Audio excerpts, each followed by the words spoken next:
This talk is for the St Ives Archive, so all of the proceeds of the tickets are going to go to the St Ives Archive, and it's going to be moving to the Market House in St Ives next year at some point, hopefully.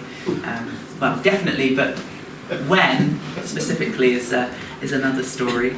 And I thought I'd give a talk about Hepworth, because I do love Barbara Hepworth quite a lot. And I wanted to do a little bit of a different take.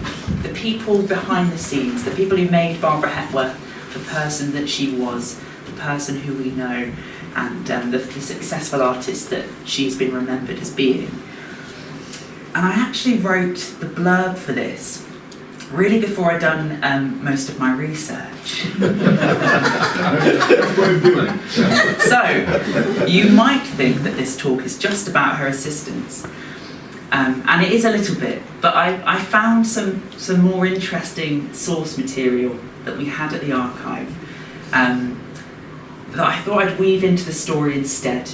So it's sort of like assistance at the start, just to get that bit over with. So, you know, tick that box, you've all paid your money, I've not violated any trading standards. And then we're going to move on to a biographical talk about Barbara Hepworth, weaving in all of these other people that I think are just as important.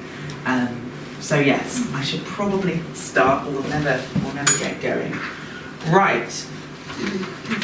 And there might not be an opportunity for questions today, because this is very, very long. Thank you for joining me. Often we hear about Barbara Hepworth in the context of sort of her and her husbands and her children a little bit, and we have brief mentions of her assistants, but you know, really not very much. And I wanted to just sort of bring these people into the light and give you a little bit of information.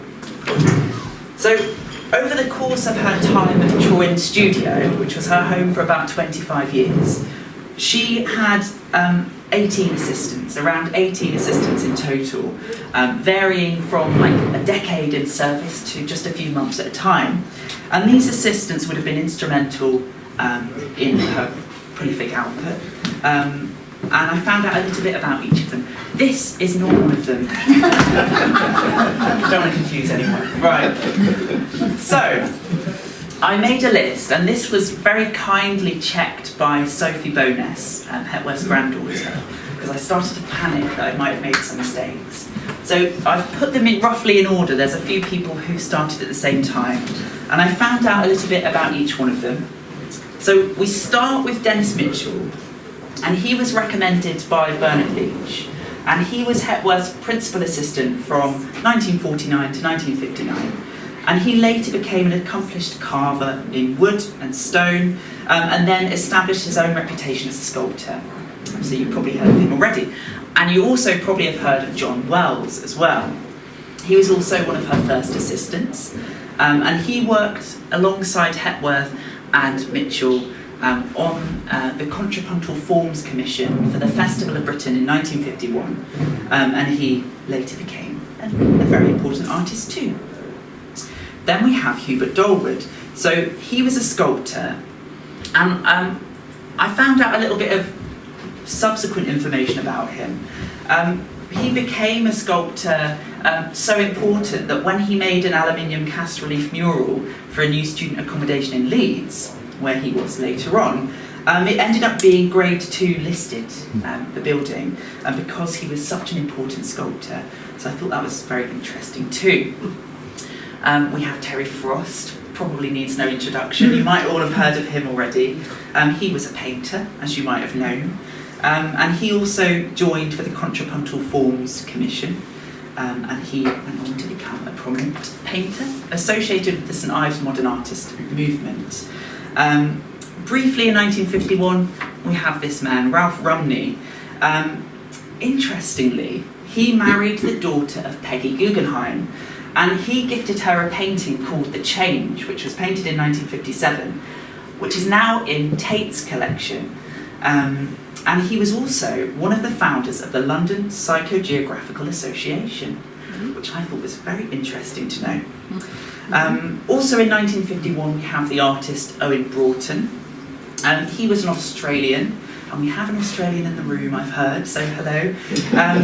He studied at the East Sydney Technical College, and then he became an assistant to Henry Moore, and then to Barbara Hepworth, and he returned to Australia, and he worked at Sydney's National Arts School, and then at the South Australian School of Art as well.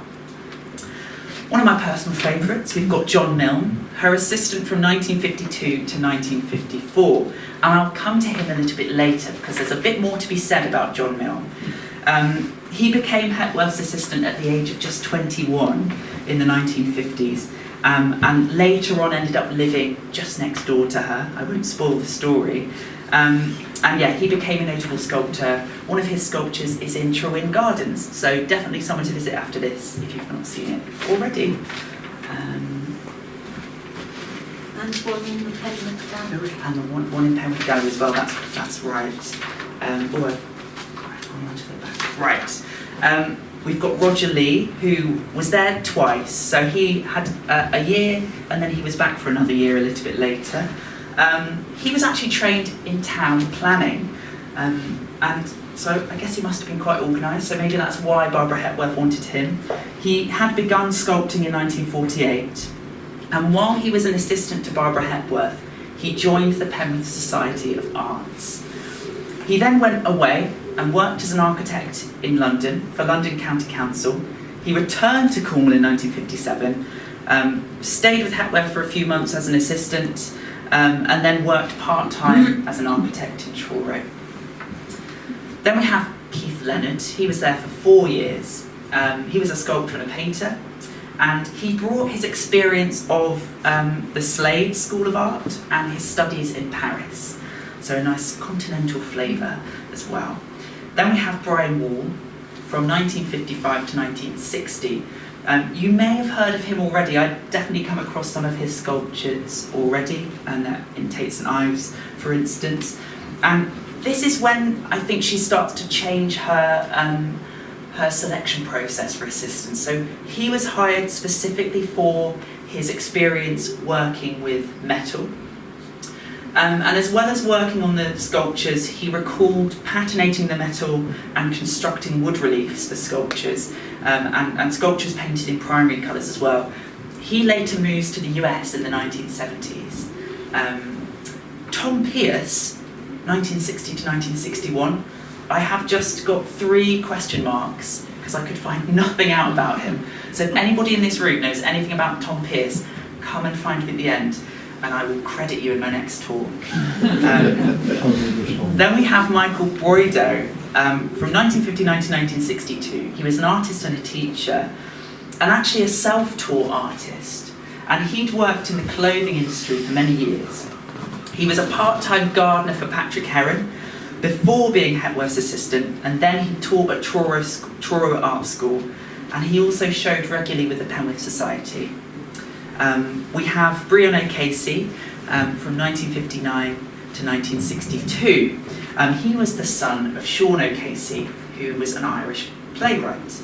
And he moved to St Ives in the 1950s after watching a film about Alfred Wallace, another one of my favourite artists, so I already like this guy.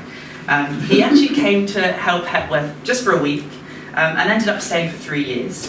And then he went to work for Dennis Mitchell as an assistant as well.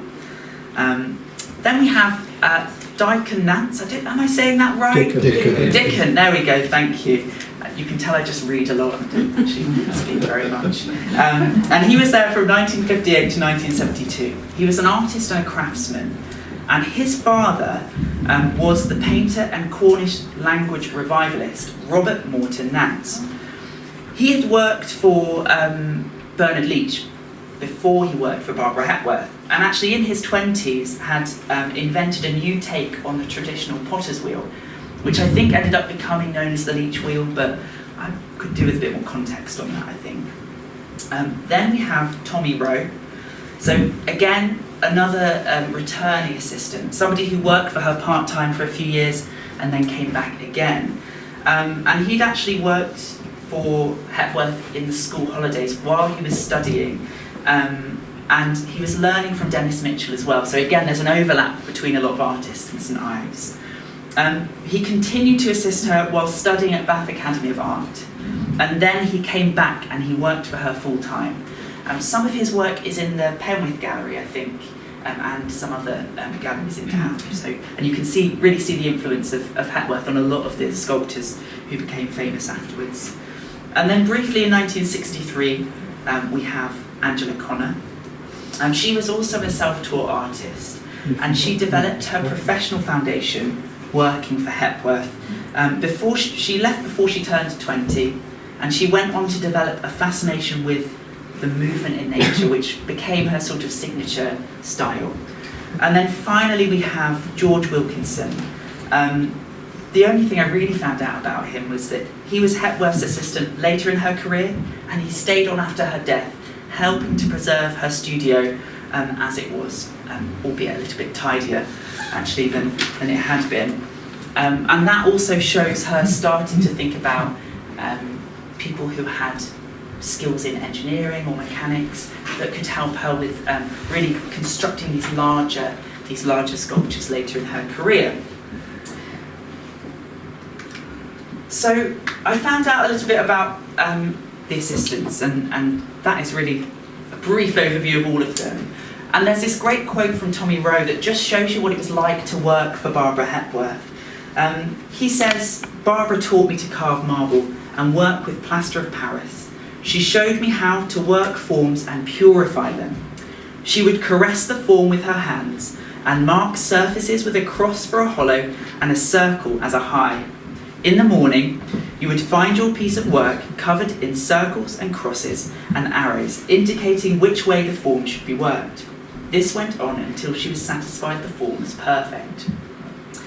So initially, Hepworth was employing artists who ended up learning a lot from her, and they later went on to become artists. But later she favoured people with different skills who could help her with more complex constructions. And she actually talked about this as well. She said, "I was keen to hand on this carving technique, which is now so hard to acquire.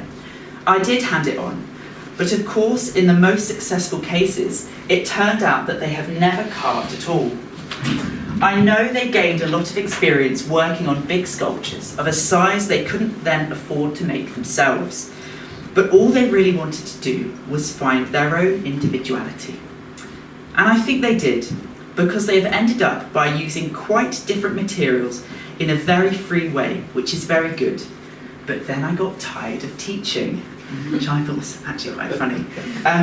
Hepworth not only had assistants, she also had friends and colleagues and family members who helped her both personally and professionally and financially in some ways to become the successful artist that she is known for being.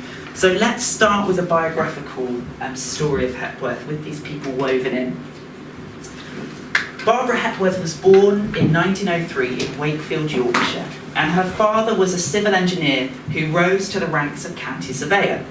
Hepworth remembered days spent with her father driving around the Yorkshire countryside, I almost said Sculpture Park, not quite, on his inspection rounds at the exhilarating speed of 20 miles an hour. She later wrote, "All my early memories are of forms and shapes and textures, moving through and over the West Riding landscape with my father in his car. The hills were sculptures, the roads defined the form." Her parents, Herbert and Gertrude, were very liberal people who were very progressive for these days, and so Hepworth had an education because they valued the education of their daughters as well as their son. And so she attended Wakefield High School for Girls. And at school she excelled at music and arts. And at one point she could have become a very successful pianist because she was very skilled. She won many competitions playing the piano, but she was quite single-minded about what she wanted to achieve, and she decided she would be an artist, and so she stuck to it. At school she really enjoyed painting and drawing and modelling in clay, and she spent her summer holidays in Robin Hood's Bay, and this provided her with inspiration. She would collect pebbles off the beach, and this was something that would become a lifelong habit. She had this sort of sense of haptic fascination, and the sensation of touch was really important to her. So collecting these pebbles was to be quite a formative experience, which she reflected on in later life. She said, "If a pebble or an egg can be enjoyed for the sake of its shape only, it is one step towards the true appreciation of sculpture." She also said separately that perhaps what one wants to say is formed in childhood, and the rest of one's life is spent trying to say it. "I know that all I felt during the early years of my life in Yorkshire is dynamic and constant in my life today." This is where we come to the first person mentioned in this talk, very briefly, her head teacher, Mrs. McRobin.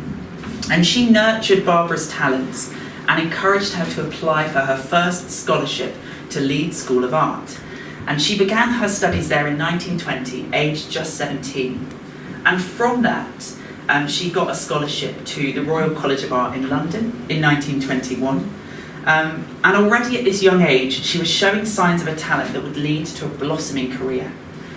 And this was an exciting time to be at the Royal College of Art, because William Rothenstein was principal, and he had transformed the college into quite an exciting place to be, quite a modern place. So he'd replaced the formerly stuffy lectures with exciting lectures from visiting artists working today, and guest lecturers and young contemporary artists who would come in there and inspire the students to work.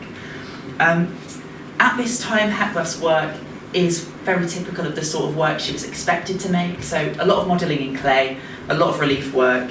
You don't really get a sense of her individuality or her mature work until later on in the 20s, when she wasn't relying on impressing people in order to get another scholarship. So we don't really focus too much on this period of her work normally. This is where we come to Italy, and this was an important part of her life as well. So by 1924, she'd graduated, and she entered the prestigious Prix de Rome, which would have afforded her at least 2 years' study at the British School in Rome, which is this building here, and some money each week to live off. But she was beaten to it by John Skeeping from the Royal Academy. And anyone who knows the Hepworth story will know that name already. So she was very determined not to let this misfortune ruin her trajectory. And like I said, she was very single-minded about what she wanted to achieve. And so she applied for a travel scholarship from the West Riding Council, which was granted. And she embarked upon a solo trip to Italy in 1924. And she actually met, fell in love with, and eventually married John Skeeping in 1925. John Skeeping had been learning to carve marble from a master craftsman called Giovanni Ardini. And through her marriage to Skeeping, she was able to access this as well. And this was where her love of Carrara marble began, which is a beautiful white marble. You'll have seen it at the Hepworth Museum. And it was a material that she would use consistently throughout her career. In fact, at the Hepworth Museum, there are some unfinished pieces in Carrara marble which show this sort of continuing love for this material. And this was an incredibly insightful and inspiring time for Hepworth. And she talked about this, and I love using quotes because it means I don't have to think about what I'm saying. She said, "Italy gave me quite another impression, for it opened for me the wonderful realm of light. Light which transforms and reveals, which intensifies the subtleties of form and contour and colour, and which imparts a richness and gaiety into the living material of stone and marble." I love this quote so much, and I also love that it's sunny outside, and so we get the quality of light here as well. The key part of this quote really is where she says living material, and this was something that was so important to her. She found that materials like wood and stone had this inherent vitality to them. She thought of them as living materials. And she despised the use of clay or plaster to model before she worked. And as such, she was really heavily influenced by this new wave of thought around sculpture, direct carving, which had been championed by Brancusi in 1906, and by the 1920s had spread amongst the younger sculptors and was becoming increasingly popular. Prior to this, to go back a little bit in time, people like Rodin, who died a few years before Hepworth's studies at Leeds, he would have modelled in a smaller size, and then sometimes got his assistants to scale them up and actually carve it into the material for him. And other artists would have done that as well. So people like Giovanni Ardini, master craftspeople, would have been doing the work for the artist a lot of the time. But Hepworth found, through this idea from Brancusi, that materials had their own stories to tell, and imposing your own idea on the material was not something that you wanted to do, because it wasn't truthful. And in order to get the best out of the material, you needed to be open to suggestion. So that's why her forms become increasingly abstract, because she starts to have this dialogue with these pieces, and let them decide a little bit where they wanted things to go. So the couple moved back to London in 1926 due to Skeeping's poor health. And they worked hard to raise their profile as modern British sculptors, with a joint exhibition in 1927. And her father, an important part of her family, supported the couple financially. They were struggling without much money. Being an artist has always been a quite precarious career choice. And it was further stretched by the arrival of their son Paul in 1929. And she carved the beautiful infant in response to this change in her life. In 1930, we come to these important people that she met. Margaret Gardner, who was introduced to her through the collector and zoologist, I think, as well, Solly Zuckerman. Margaret Gardner, very impressive lady. She was a patron of the artists, and she has the career that I want, which was the fact that her family's vast wealth allowed her the freedom not to work. Can you imagine? Oh, that would be great. I think about this quite a lot. She had been born in Berlin in 1904, and she'd studied philosophy at Cambridge. And she was briefly a primary school teacher, but then devoted her life to supporting worthy causes like these artists, poets, architects and researchers that she surrounded herself with. So she was using her wealth for good. Good on her. She later founded the Pier Art Centre in Orkney in 1979. I will go there one day. And in her collection she had works of Hepworth, pieces by Garbo, Alfred Wallace, Ben Nicholson and Wilhelmina Barnes-Graham, who I'm doing a talk on tomorrow as well. And in her very, very interesting memoir, Margaret Gardner described her first impression of meeting Barbara Hepworth. She said, "Barbara's studio was one of a row of single-storey red brick studios, the Mall Studios, in a cul-de-sac off a cul-de-sac in Hampstead. Barbara lived at number 7. Inside her studio was white and light and peopled by carvings on stands and tables in various stages of creation. In the far corner was a cage full of birds. Can you imagine the noise? Barbara totally redefined the meaning of the word work for me. Work was at the centre of everything for her. It was what sustained her through all the stresses and strains of her life." 1931 was a very important year for Barbara Hepworth. In this year, she separated from John Skeeping, describing how they suddenly found themselves out of orbit. And this was also the year that she first pierced the form of a sculpture, and the first meeting that she had with Ben Nicholson, who would later become her second husband in November 1938, after the birth of their triplets, Simon, Rachel and Sarah, in 1934. Nicholson and Hepworth were actually expecting just one baby in 1934, so nothing would have prepared them for the arrival of 3 babies on the same night. And I think it's in, it might be in Margaret Gardner's memoir, but I've definitely read it somewhere, that at the time you could have had an X-ray to see how many babies you were having, which is, something we wouldn't ever dream of doing now. But Barbara Hepworth didn't have the money, and she was like, well, maybe, I'm expecting 1 baby. I'm quite big. Maybe it could be 2, perhaps. And so she was probably very shocked when 3 appeared. Appeared is a lovely word to use, isn't it? Makes it sound so easy. But 3 appeared on the same night. And this was a really, really big adjustment for Hepworth, because she was trying to keep working as a sculptor, And this sudden change changed her work as well. From this point, her work becomes really much more abstract. Also, you can see the influence of Nicholson in this as well. I don't like to mention him too much though, because I like Hepworth more. Yeah, at the end of this decade, a huge adjustment, 3 young children to care for, exhibitions to make work for, and then her move to Cornwall in 1939. So I've skipped over a bit of a decade here, but I think that's okay. We've got loads to cover. Her first arrival in Cornwall was a little bit less romantic than her arrival in Italy. On the 25th of August 1939, at the invitation of Margaret Mellis and Adrian Stokes, Hepworth travelled to Carvis Bay. She brought with her Ben and their triplets, and this was to escape the looming threat of the Second World War. She arrived on a rainy night in low spirits, a little resentful at having moved to a place that she'd never been to before. And originally they were just planning a short break, but there was always this open-ended invitation that if anything happened and if war was declared, they would stay with Margaret Mellis and Adrian Stokes, and that's what they did. And ultimately Hepworth was to live in Cornwall for the rest of her life, so it became a very, very important place. And this is where we introduce these two people. And these people aren't just important to Barbara Hepworth's story, they're important to William Barnes-Graham's story as well, and the other artists in St Ives too, in some ways. So Margaret Mellis was a Scottish artist, and she was born in China.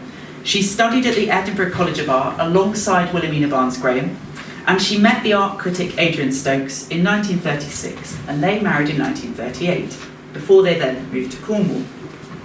Adrian Stokes was a British art critic with an interest in Renaissance sculpture and stone carving, and this is how he'd come to know Hepworth in the 1930s, because a lot of her work was very classically inspired to begin with, and a lot of it was stone carving. And they'd become friends in Hampstead in the 1930s. These two had moved to Carvis Bay in 1939 as well, also looking for a refuge away from London. And the home they rented, Little Park Owls, became a refuge for other artists seeking safety from the threat of the war. And in a way, they sort of became key in establishing a centre of gravity here, and establishing a thriving modernist enclave here in St Ives. So we have a lot to thank them for as well.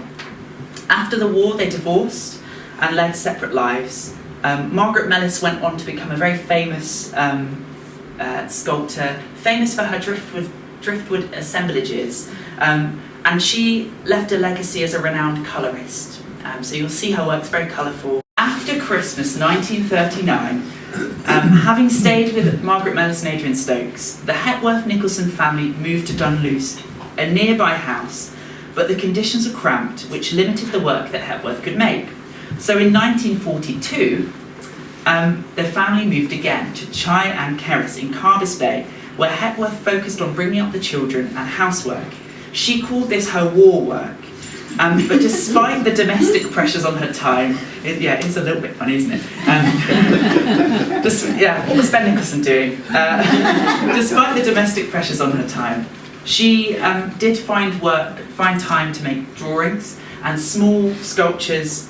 She started to make small sculptures again in 1943, but yeah, she didn't really make much major work until 1943. The end of the 1940s, things were looking slightly different for Hepworth. The war had ended, she was able to focus again on her work, but materials like exotic hardwoods and lovely marble that she's used to carving with were still really hard to come by, even into the 1950s, so this changed the way she worked a little bit as well. In 1949, we come to the South African composer Prio Rainier, who'd lived in London since 1920. And she'd created a piece for strings commissioned by Michael Tippett. And during its performance at the concerts at Morley College, near her house at Ladbroke Grove, London, Kensington, she first met Barbara Hepworth and Ben Nicholson, and this was to become a lifelong friendship. The first meeting must have been a positive one, because Hepworth and Nicholson invited Prio to stay with them in Carvis Bay.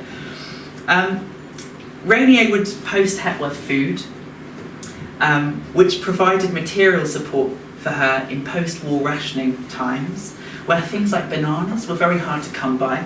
There's a few letters that exist in various archives, Tate Archive and the Royal Academy of Music Archive as well.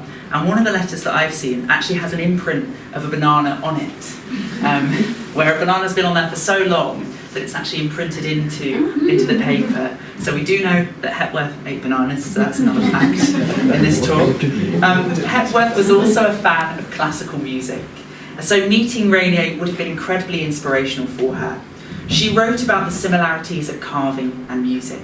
She said, "I suppose that in a way, carving is close to writing music, insofar as the composer takes in his whole work from beginning to end, before he begins to write it down. Once you start, it has its complete logic. It's an inevitable procedure." And that's Priya Rainier as well, distinctive haircuts.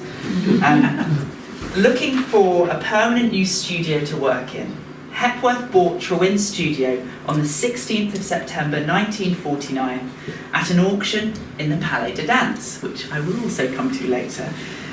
The small studio in Rose Garden with outbuildings had once been part of the larger Trewyn estate. And after the war, the Trewella family who'd owned the estate decided to sell off parcels of their land. So the part that Hepworth bought was originally their Rose Garden and outbuildings, and their orchard later became Trewyn Public Gardens for the enjoyment of the public, a nice place to visit after this.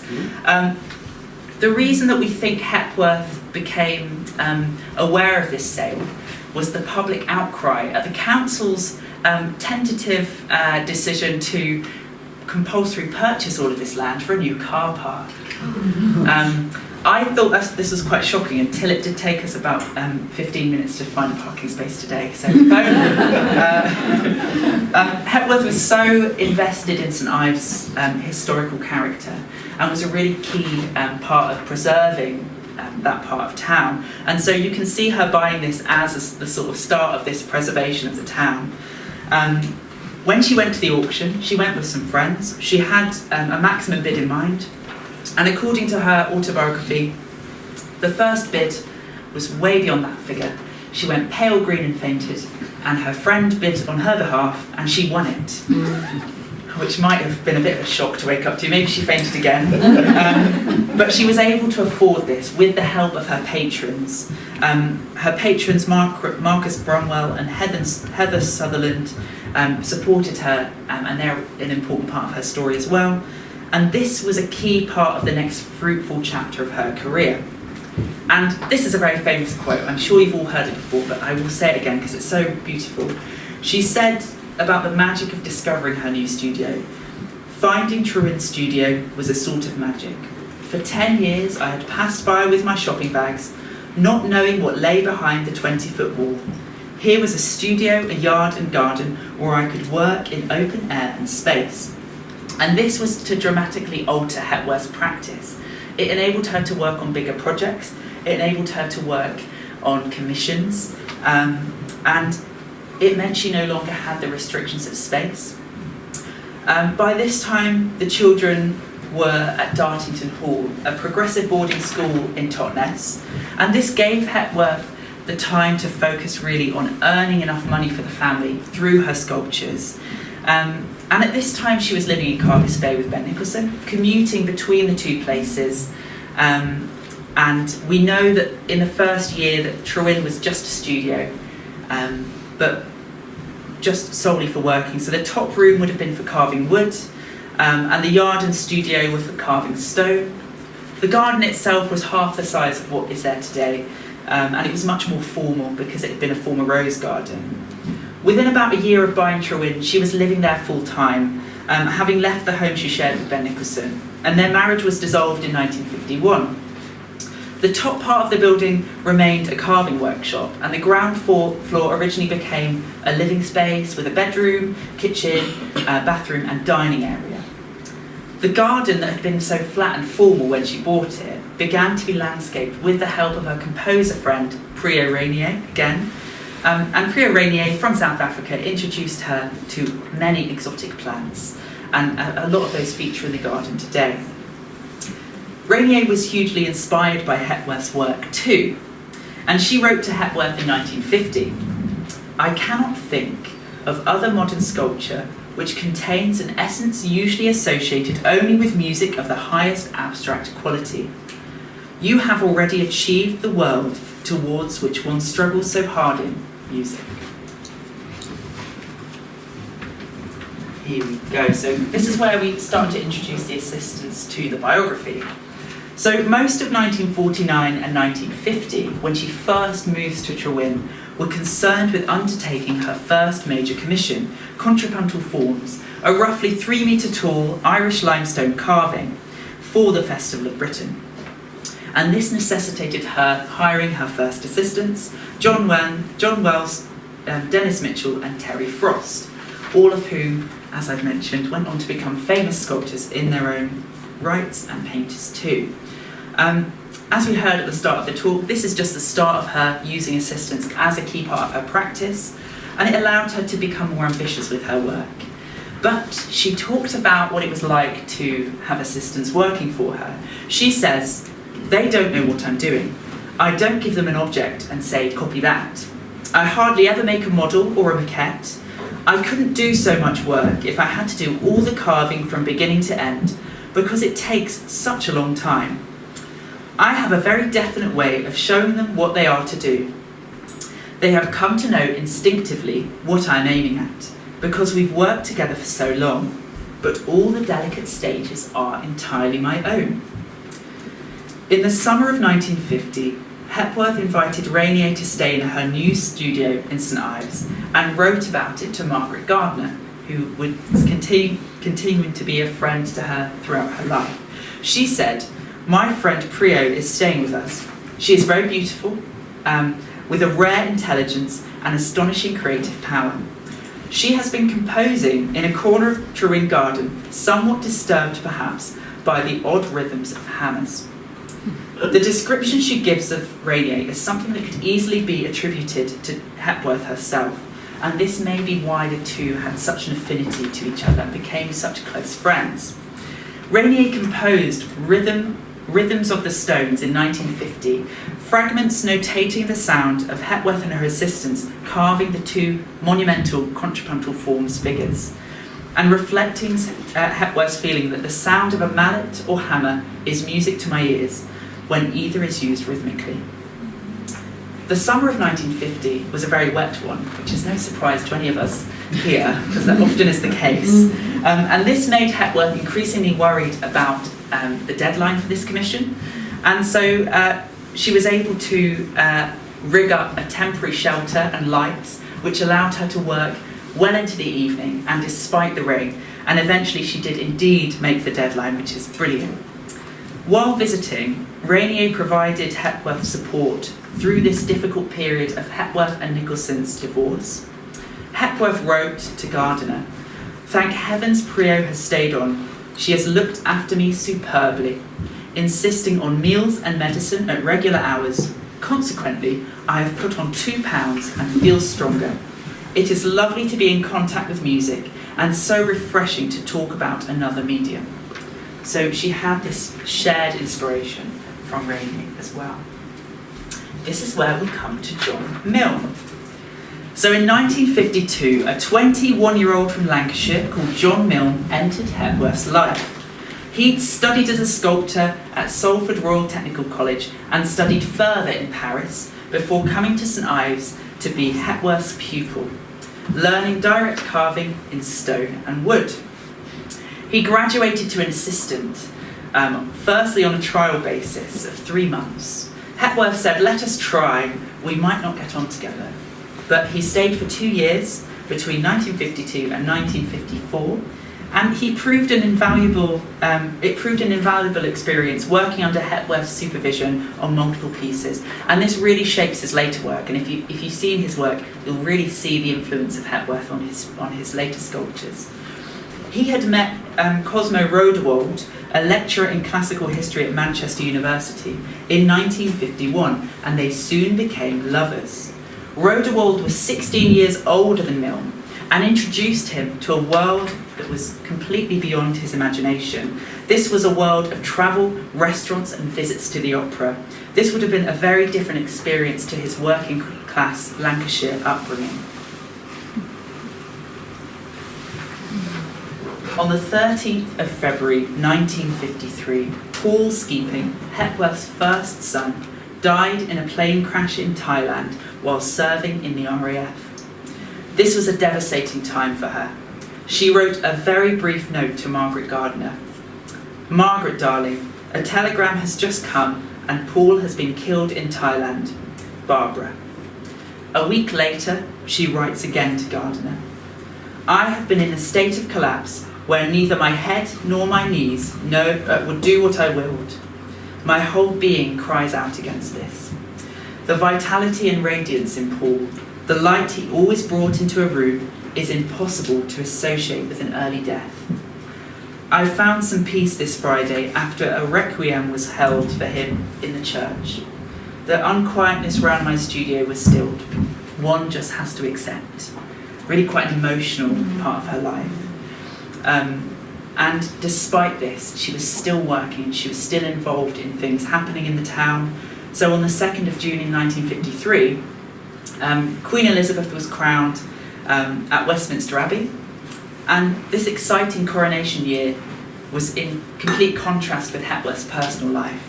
But this was the catalyst for the St Ives Festival of Music and the Arts, the original one, organised jointly by Hepworth, Rainier and Tippett to celebrate the coming of the second Elizabethan age. This was a huge project and perhaps also a distraction from her grief. This event was never repeated in the same form.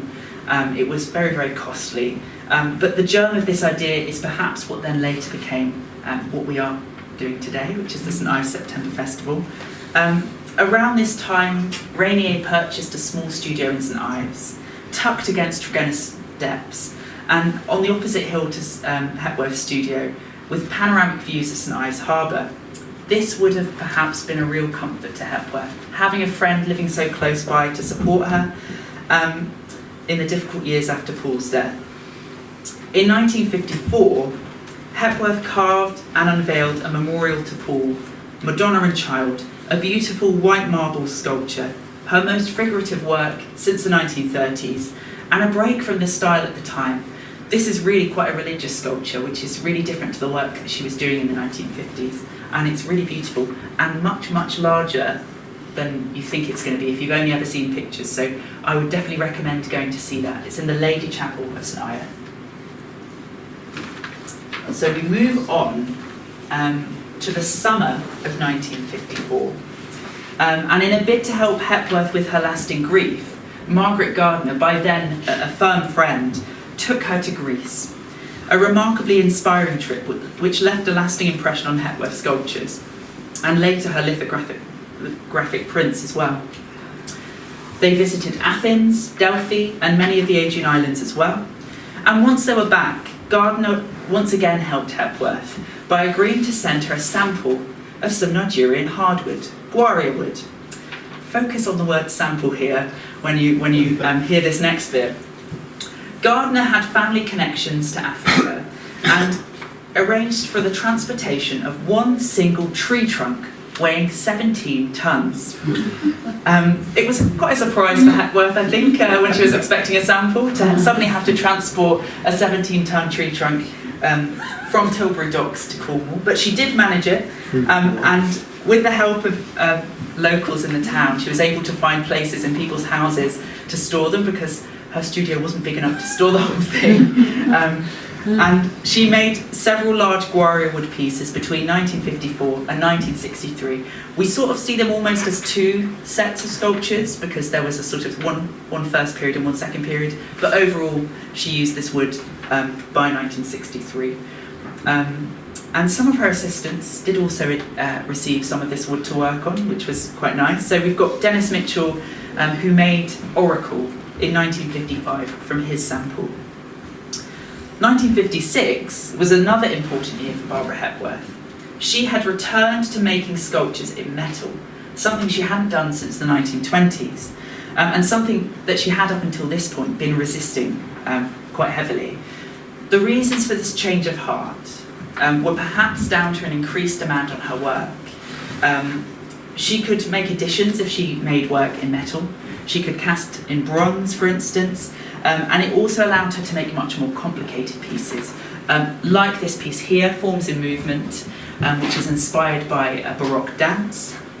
And it meant that instead of carving into a block and things being contained within the shape, she could make work that burst out, that was much more complicated, much more movement in these pieces, for instance. And it was less of a risk, because if she tried to carve something out of wood and it didn't work, it's a lot of time and effort spent on something that wasn't successful. So it gave her more control over her final pieces as well. And these are some of the Guaria wood pieces as well. But I'll come to this building in a little bit as well. So 1956. We're not doing this year by year, I promise, but there's just a lot that happened in this time of her life. So this was the year that she also met Dag Hammarskjöld, Secretary General of the United Nations. And he selected, the reason they first came into contact with one another was through correspondence, and it was because he bought one of her pieces to display in his office in the United Nations building. It was also the year that Cosmo Rodewald, John Milne's lover, bought Trewin House with the suggestion that John Milne would live there and use it as a B&B to earn some money. And he eventually gave this to John Milne in a deed of gift. So this marked a bit of a change in Hepworth and Milne's association. He went from being an assistant to being a neighbour, and a fortuitous coincidence to Hepworth, who'd wanted to expand her garden. She could now ask John Milne, to redraw the boundary, and that's what she did in 1956. In 1956, and then later on she expanded the garden a little bit more. We come back to Dag Hammarskjöld here, and he was very important at this period of Hepworth's life. After 2 years of correspondence, Hepworth finally met Dag Hammarskjöld in London, and he was there to deliver an address on the UN's diplomatic role in achieving global nuclear disarmament. Hepworth was very strongly in favour of this as well. After meeting him in New York in 1959, a year later, she wrote, "I have tried to write to you for nearly 2 years to tell you how much we as artists all owe and depend upon you for art itself as well as our lives. Every morning when I listen to the news and read the papers, what you are doing and saying and creating is the one true reality in a conflicting nightmare of unreality and disbelief. I could more easily express my thoughts by making you something." And Dag Hammarskjöld later, in a way, accepts this gift and wrote after the installation of a work in his office, "A work of great art sets its own standards of integrity and remains a continuous reminder of what should be achieved in everything. Your gift gives me great joy, of a kind which ultimately is of great help, whatever our specific task may be. I believe that this is what you wanted to achieve, and if so, you have indeed amply succeeded." So he was another person who gained a lot of inspiration from Hepworth, and she gained a lot of inspiration from him as well. So we come to the Palais de Danse. In February 1961, Hepworth expanded her studio facilities greatly with the purchase of the vast Palais de Danse opposite her front door. Very, very lucky. This greatly improved her ability to undertake large-scale commissions and acted as a place to store a great many works. She wrote about this in December 1960 to Pat Muller, who was the main book designer and editor at Thames and Hudson in the 1960s and 70s. She became a good friend of Barbara Hepworth, and she would have produced a great many books for her, no doubt. They would write to each other, and Barbara even convinced Pat to buy a flat nearby to hers in Barneloft. Pat died in early 2024, and the letters were passed to St Ives Archive by her neighbour. And this was what I was talking about at the start, which really changed my approach to this talk, because these letters are such an invaluable source of research, not only on Hepworth's life, but also on what was happening in St Ives during the time that Hepworth was living here. So Hepworth writes to Muller several times, and on the 13th of December 1960, she says, "You must persuade Brian to come down. John Trewin House will be back just after Christmas, and he is in good form. Actually, my cottage is now fully occupied by Simon and his fiancée, but I hope you can be persuaded to come down nevertheless, fairly soon. With all my love and thanks and very best wishes for Christmas, yours ever, Barbara. And then she says in the postscript, I am just buying a vast new studio in St Ives. So she mentions the Palais de Danse, which I thought was so exciting when I read this letter. And I was sort of like jumping around a little bit, and I thought I'll use that in my talk. So commissions like the 1963 winged figure for the John Lewis building, and also the 1964 single form for the UN building in New York were made in the Palais de Danse. So this is a really great example of her becoming almost like a goldfish. She's fitting the bowl that she's in. She's growing to the space that she's got. She's making such amazing, really impressive sculptures. And single form was so large that she actually had to make it lying down with the help of her son Simon. And single form was made in response to the death of Dag Hammarskjöld. So sadly, this is where his association in her life sadly ends. He died in another a plane crash in September 1961. Really unfortunate to have plane crashes associated with Barbara Hepworth here. She was deeply saddened to learn of the death of her friend, and she wanted to create a fitting memorial. In that same year, as her public profile increased, she used this platform to be more vocal about her desire for global nuclear disarmament. She wrote in a statement, in consultation with Benjamin Britten, Herbert Reed and others, which was signed by 59 artists, musicians and writers, and published in newspapers. And it stated that culture means the affirmation of life. There can be no true culture while we make stockpiles of nuclear weapons. They are the negation of life, which is quite right. So I'm going to just touch upon single form a little bit because it's such an important part of her story. In June 1964, Hepworth unveiled single form outside the United Nations building in New York. It was her largest work yet, at 21 feet high. At the ceremony, she delivered a touching speech about Dag Hammarskjöld and the discussions they'd had around the evolution of her single form motif. She said, Dag Hammarskjöld had a pure and exact perception of aesthetic principles, as exact as it was over ethical and moral principles. I believe they were to him one and the same thing. And he asked of each one of us the best we could give. The United Nations is our conscience. If it succeeds, it is our success. If it fails, it is our failure.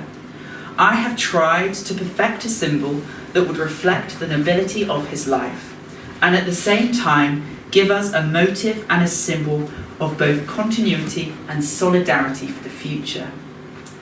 Back at Trewin, her garden was changing, and in 1965 she extended the boundary of her garden beyond the original white wall. She bought a strip of land at the top and a greenhouse from John Milne for £4,000 that she'd wanted since 1959, so she was very determined to expand her garden. She used this greenhouse only as a space to think and to write, and she commented that I have a lovely new greenhouse which is becoming a hot reclining room. No stone dust, only books and pencils, and it faces due south. This was also the year that she was sadly diagnosed with cancer of the tongue. Again, her friendship with Margaret Gardner was very important to her. She often confided in Margaret Gardner via letter, for example, writing, quite sadly, pain gets harder and harder to bear.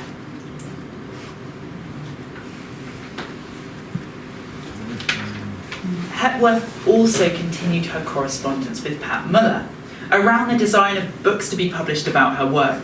And as you can probably imagine, she was very exacting about what she wanted. And these letters contain a lot of really interesting information about exactly how big she wanted her pictures to be, exactly where she wanted them, what she wanted in colour, but I will not bore you with all those technical details today. But one of those letters gives us a real insight into her life in St Ives. She said on the 26th of November 1965, Dearest Pat, I was not so well when in London a fortnight ago, but I will be up on the 15th and do hope you can come and see me. As since my studio wall was smashed in by a lorry, I really had no time to sign your little contract or do anything else I should have done. Do ring me up sometime.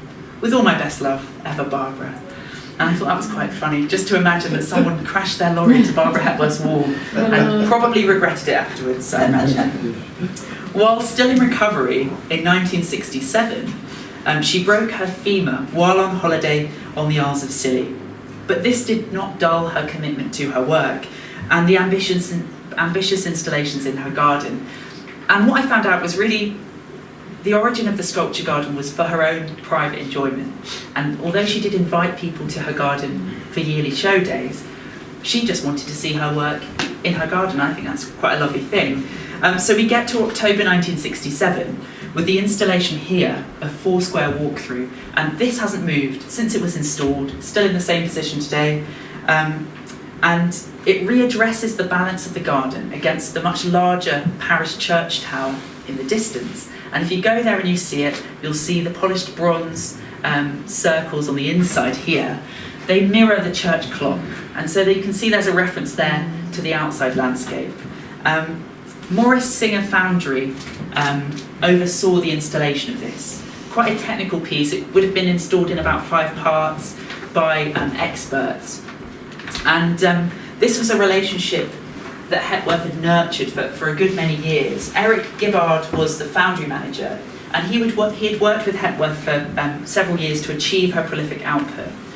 And Hepworth was, as you can probably imagine, heavily involved in all aspects of her bronzes, even down to the finishes.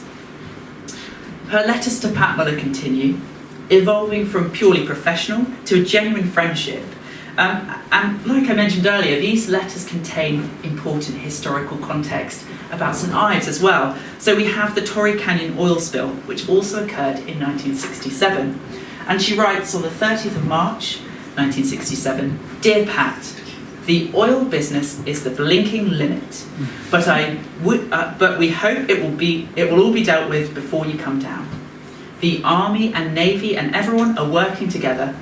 The birds have all gone, but what can be saved are being moved up country to be released for nesting again. Keep in touch with me. All my love, Barbara. And I managed to find a picture from the archive of the people actually pumping this dispersant down onto Porthmeor Beach to disperse the oil. And yeah, so it's quite a nice touching on these very dramatic events that happened in St Ives as well.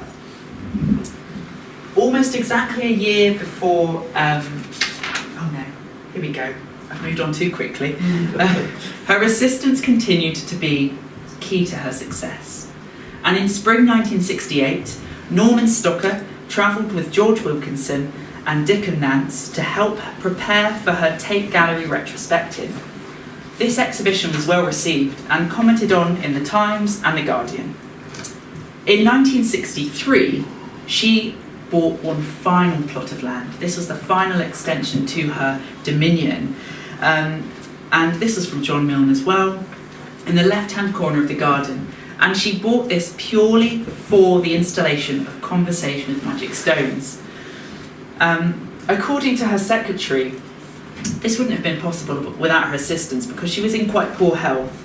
And the figures were positioned first and the stones afterwards, and each with a precise location in mind. And they required a number of moves before Barbara was happy with the results. And he added that although in poor health, Barbara was able to get out into the garden and the final results were as she wanted them. I love this piece so much because to me this represents how successful Hepworth became in her lifetime. Not only was she able to revisit ideas that she'd explored in the 1950s, her standing figures, and the 1930s with these crystalline forms, and execute them on a monumental scale in bronze, she was also able to keep this set of 6 just for herself, which is pretty good, and then also to buy a piece of land in her to expand her garden just to put these pieces in for her own enjoyment. I think it's the mark of somebody who's very confident in themselves, very self-assured, and also hugely successful by this point, which isn't that common with artists. So, you know, she really did it. And it's a real benchmark for her success, I would say. And definitely one to go and visit as well. Almost exactly a year before her death, Hepworth again writes to Pat Muller, who has now been a friend and confidant for about 10 years. So on the 15th of May 1974, she writes, "My dearest Pat, it was lovely to get your letter, but alas, there is nothing I can do to make a free date in June. The small extension being built round me is taking much longer than I thought, and has reached an almost unbearable stage, when I find it difficult to work, think, or write. I do hope June will be warmer for us all. Dear Pat, can we find a later time? With all my best love, ever Barbara." Let's hope they did find a later time, as just over a year later, on the 20th of May 1975, Hepworth died in an accidental fire at Trewin Studio. She was just 72 years old. Due to her poor health in the preceding decade, she'd managed to think about what her legacy would be, and she'd expressed a wish in her will for Trewin Studio to be the site of a permanent display of her sculptures. She was quite clever about this, and she wasn't too prescriptive, because she didn't want anything to get tied up in legal fighting. And so she was very open, and she trusted the people that she knew to set up this with her best intentions in mind. And so with her assistant George Wilkinson staying on to assist her son-in-law Alan Bowness, they set up what is now the Barbara Hepworth Museum. Without this final help from one of her assistants and the guidance and expertise of her son-in-law, Hepworth's legacy may not have been so secure. And that opened not even a year after her death, was run privately as a museum, and then was taken over by the Tate in 1980, and it's managed by the Tate to this day, and it's definitely worth a visit, and I love it. And I'm doing quite well for time, actually. So I hope this talk has been very useful. It's also been much shorter than I thought. I thought this was going to be ages. Shedding light on the often hidden people who supported Hepworth's impressive career. Without this help, would she have reached the levels of success she achieved in her lifetime? Who knows? And far from detracting from her huge success, I feel that exploring these people on the periphery of Hepworth's life, these people often in the shadows, people who aren't often talked about, it helps to bring her to life more. It helps to make her feel more human, rather than being this sort of artistic machine, just doing work after work after work. This was someone who had meaningful friendships, passion for humanity, struggles with health and grief, and gained inspiration from friends and colleagues. And this helps to deepen our understanding for Barbara Hepworth. Thank you for listening.